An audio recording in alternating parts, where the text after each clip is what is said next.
Voy, qo'lingizga nima qildi? Yiqildim. Sinibdi. Og'riqqa umuman chidolmayapman. Men-ku oddiygina ehtiyotsizligim tufayli shunday azob chekyapman. Ammo endigina tug'ilgan chaqaloq bunday og'riqqa qanday dosh beradi? Hali 29-mart kuni tug'ildi. Yelka qismini sindirgan. Yelka qismi siniq chaqaloqni. Gap shundaki, ijtimoiy tarmoqlarda yangi tug'ilgan chaqaloqning qo'li singani haqida video murojaat e'lon qilindi. Ma'lum bo'lishicha, chaqaloq Mirishkor tumani Chandir qishloq vrachlik punktida dunyoga kelgan.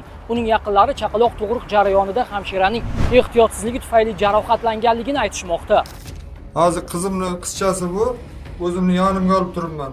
Buni ko'rayotgan har bir azobi, har soatda, har minutda ko'rayotgan azobi bu. Kimlarnidir aybi bilan bo'layotgan narsa bu bizning qishlog'imizda. Mana xulosasi, mana rentgen qog'ozi tug'ruq paytida sindirilgan. Hamshirani aybi bilan chaqaloqning qo'li singan. Biz vaziyatga aniqlik kiritish maqsadida Qashqadaryo viloyati Sog'liqni saqlash boshqarmasi axborot xizmati bilan bog'landik. Hozirda holatga aniqlik kiritish maqsadida Sog'liqni saqlash boshqarmasining tegishli mutaxassislaridan iborat ishchi guruhi tomonidan o'rganish ishlari davom etmoqda.